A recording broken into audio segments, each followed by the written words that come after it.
Hello, എല്ലാവർക്കും നമസ്കാരം. കേൾക്കാമല്ലോ അല്ലേ? ഒത്തിരി സന്തോഷം. സമയം ഒരുപാടായി. നമ്മുടെ ഗ്രേറ്റ് ലീഡേഴ്സ് എല്ലാം സംസാരിച്ചു. കൂടുതലായി ഒത്തിരി കാര്യങ്ങളൊന്നും ഞാനിന്ന് പറയുന്നില്ല. ഞാനിപ്പോൾ എൻ്റെ വാട്സപ്പിലേക്ക് ഒരാളൊരു സ്ക്രീൻഷോട്ട് അയച്ചു തന്നു.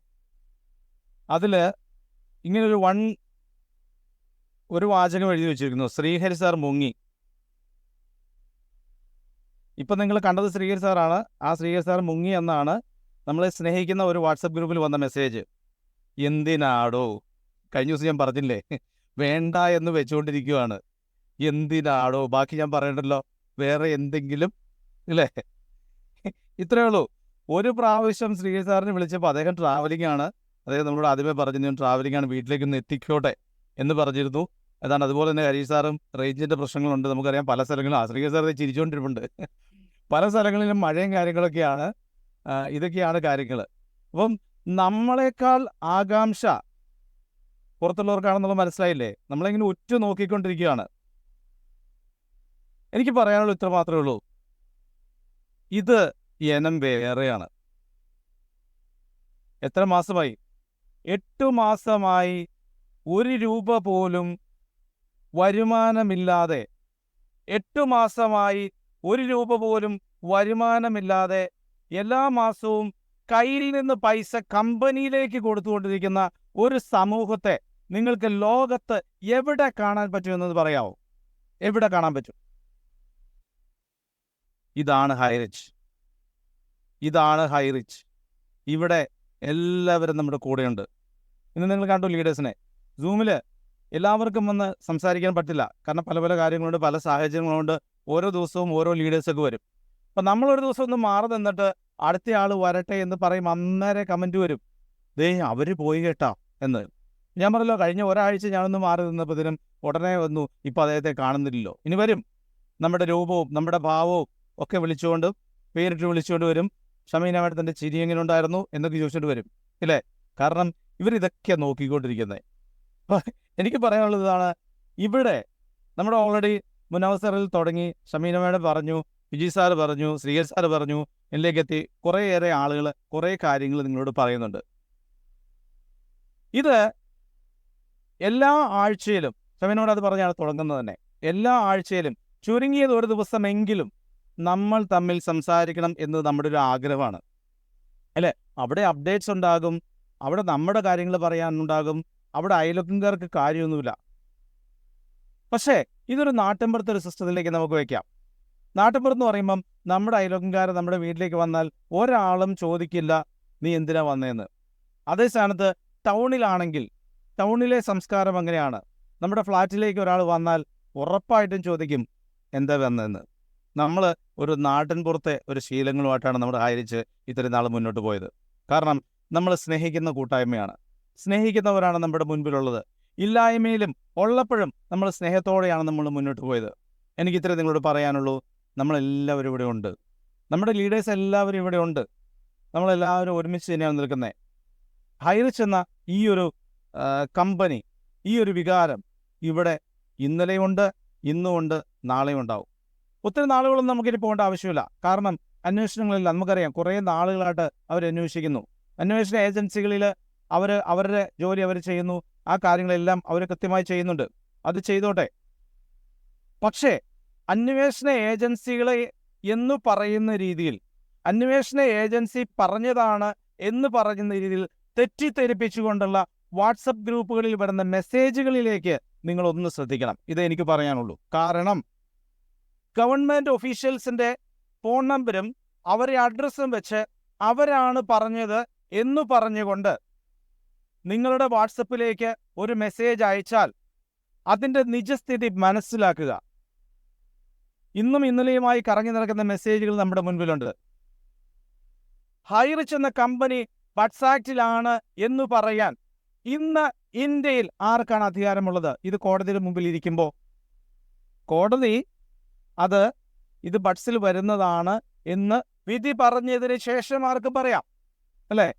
കോടതിയുടെ മുമ്പിലിരിക്കുന്ന ഒരു കാര്യം, അത് ആർക്കാണ് അതിനെപ്പറ്റി പറയാൻ പറ്റുന്നത്? ഇത് അങ്ങനെയല്ല ഇങ്ങനെയാണെന്ന്. അങ്ങനെയാണെങ്കിൽ പിന്നെ ഈ രാജ്യത്ത് കോടതിയുടെ ആവശ്യമില്ലല്ലോ. നിങ്ങളുടെ മൊബൈലിലേക്ക് ഇന്നലെയും ഇന്നുമായി വന്ന മെസ്സേജുകൾ കൃത്യമായി നമ്മൾക്കറിയാം. നമ്മൾ അവരെ വിളിച്ചു, അവർ പറഞ്ഞു ഞങ്ങളിങ്ങനെ ഇതറിഞ്ഞിട്ട് പോലുമില്ല. കൃത്യമായി അവരുടെ നമ്പറുകളൊക്കെ വെച്ചാണ് ചോദിക്കുന്നത്. ഇനി ഞാൻ ചോദിക്കട്ടെ, ഒരു അണ്ടർ സെക്രട്ടറി ലെവലുള്ള ആളുകൾ അല്ലെ മിനിസ്ട്രിയൽ ലെവലുള്ള ആളുകൾ അവരുടെ ഫോൺ നമ്പർ വെച്ച് അവർ മെസ്സേജിൽ വിടുന്നു നിങ്ങൾ കരുതുന്നുണ്ടോ? അങ്ങനെയാണെന്നുണ്ടെങ്കിൽ അതിൽ നമ്മുടെ പപ്പനാവൻ്റെ മുദ്ര മുകളിൽ കാണണം, അല്ലേ? നമ്മുടെ ഗവൺമെൻറ്റിൻ്റെ ഒഫീഷ്യൽ മുദ്ര അതിൻ്റെ മുകളിൽ കാണണം. നാടൻ ഭാഷ പറഞ്ഞാണോ, അല്ലേ? അത് നിങ്ങൾ വിശ്വസിച്ചോളൂ. ഗവൺമെൻറ്റിൻ്റെ മുദ്രയോടുകൂടി അതിലൊരു ഫോൺ നമ്പറും വെച്ച് അതിലൊരു മെസ്സേജും വെച്ച് നിങ്ങളിലേക്ക് വന്നാൽ തീർച്ചയായും ഞാനും നിങ്ങളും അത് വിശ്വസിക്കണം. അല്ലാത്ത ഒരു മെസ്സേജ് നിങ്ങൾ ചെയ്യേണ്ടത് എവിടെയെങ്കിലും കിട്ടി, ഒരു നമ്പർ കിട്ടി, ആ നമ്പറിലേക്ക് വിളിക്കുക എന്നുള്ളതല്ല. ഇന്ന് സൈബർ ക്രൈം നമുക്കറിയാം എങ്ങനെയാണെന്നുള്ളത്. കെനിയയിൽ നിന്നും അവിടുന്ന് ഇവിടുന്ന് ഒക്കെ ഇഷ്ടം പോലെ ഫോണുകൾ വരും. ഒരു നമ്പർ കിട്ടാൻ മാത്രം കടന്നില്ല. പക്ഷേ ആരാണ് നിങ്ങളോട് സംസാരിക്കുന്നതെന്ന് നിങ്ങൾ അറിയേണ്ടതുണ്ട്. ഏതെങ്കിലും ഒരു ഉദ്യോഗസ്ഥൻ്റെ പേര് വെച്ച് അദ്ദേഹം അറിയുന്ന പോലുമില്ല. ഞങ്ങൾ കഴിഞ്ഞ ദിവസം സംസാരിച്ചപ്പോൾ അദ്ദേഹത്തിന് പറഞ്ഞപ്പോൾ പറയായിരുന്നു വാട്സപ്പിൽ വന്നൊരു മെസ്സേജാണ് സാറേ. അപ്പോൾ അദ്ദേഹം ചോദിക്കുകയാണ്, ആരാടോ വാട്സപ്പിൽ വരുന്ന മെസ്സേജുകൾ നോക്കുന്നത്? സമയം ഇഷ്ടം പോലെ ഉള്ളവരല്ലേ, ഞങ്ങൾക്കൊക്കെ വേറെ പണിയുണ്ടെന്ന് അവർ പറഞ്ഞു. നമ്മുടെ വാട്സപ്പ് ഗ്രൂപ്പുകളിൽ നമുക്കിതൊക്കെ കണ്ട് അഹങ്കരിക്കാം. പക്ഷേ വിവരവും വിദ്യാഭ്യാസമുള്ള ആളുകൾ അതിൻ്റെ പുറകെ പോലെ സാധാരണക്കാരെ ആളുകളെ, ഒത്തിരി വിദ്യാഭ്യാസമില്ലാത്തവരും പാനിക്കായിട്ട് നിൽക്കുന്ന ആളുകളെയൊക്കെ പറ്റിക്കാം.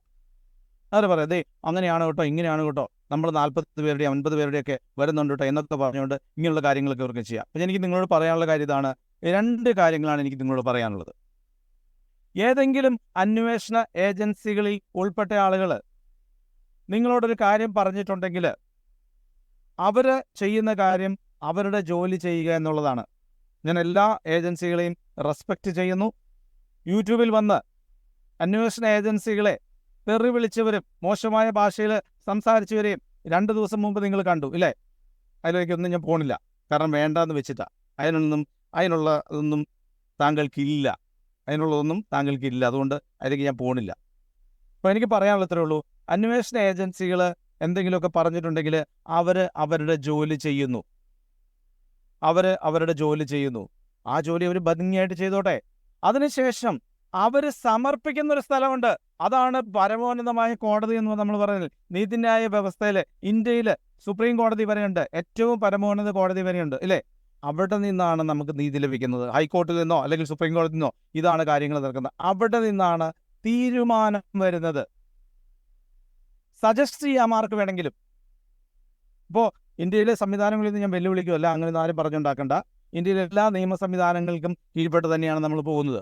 അപ്പം അവരവരുടെ ജോലി ചെയ്യട്ടെ, അവരവരുടെ കാര്യങ്ങൾ പറയട്ടെ. ഏത് ഏജൻസികളാണെങ്കിലും അവർ ചെയ്തോട്ടെ. അതിനുശേഷം അവർ ചെയ്യുന്നൊരു കാര്യമുണ്ട്. അവരുടെ നിഗമനങ്ങൾ അവർ കോടതിയുടെ മുമ്പിൽ അവതരിപ്പിക്കും.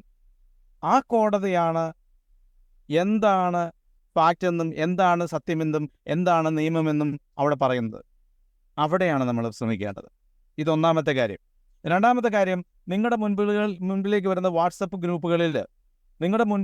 വാട്സപ്പുകളിൽ പലരുടെയും നമ്പർ വെച്ചുകൊണ്ടും പല കാര്യങ്ങളും പറഞ്ഞുകൊണ്ട് വരും. പക്ഷേ ഇത് അവർ പറഞ്ഞതാണോ എന്ന് നിങ്ങളത് അന്വേഷിച്ച് നോക്കുക. മൂന്നാമതായി മറ്റൊരു കാര്യം കൂടെ കൂട്ടിച്ചേർത്തോട്ടെ. അല്പം വിഷമത്തോടെയും ഒരല്പം സഹതാപത്തോടെയും മാത്രമാണ് ഞാനത് പറയുന്നത്.